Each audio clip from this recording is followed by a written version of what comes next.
बिस्मिल्लाहिर्रहमानिर्रहीम, अस्सलाम वालेकुम और मैं हूं आपकी मेजबान सुंबल सियाह। नजर डालते हैं अब तक की अहम तरीन खबरों पर।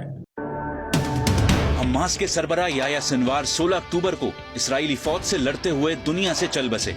जिनकी शहादत की तस्दीक एक दिन बाद हुई तो पता चला कि इस्राएली फौज को भी उनको शहीद करते वक्त ये नहीं मालूम था कि ये वही याह्या है जिसे वो मारने के लिए सालों से तड़प रहे थे। याह्या सिनवार का पोस्टमार्टम करने वाले इस्राएली डॉक्टर चिन कुगल ने बताया कि उन्होंने याह्या सिनवार की तस्दीक DNA और दीगर मालूमात से की। सिनवार सर में गोली लगने के बाइस दम तोड़ गए थे और उनका एक बाजू भी टूट चुका था।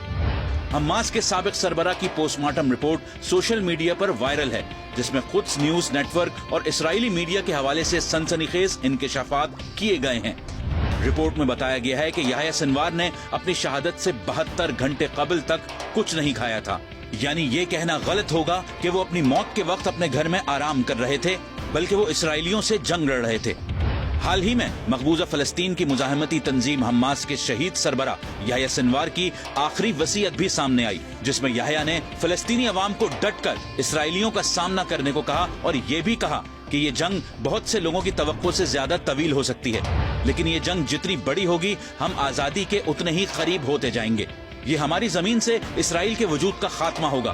खुद को शदीद जंग के लिए तैयार करो, हम एक दिन बैतुल मुकद्दस के दरवाजे पर पहुंचेंगे। सिनवार ने माजी में अपनी नौजवान नस्ल का खून गरमाने के लिए अपनी तकरीर में ख्वाहिश का इजहार किया था कि दिल का दौरा पड़ने या हादसे का शिकार होकर मरने से बेहतर है वो इसराइली फौज के हाथों जंग लड़ते हुए शहीद कहलाए जाएं।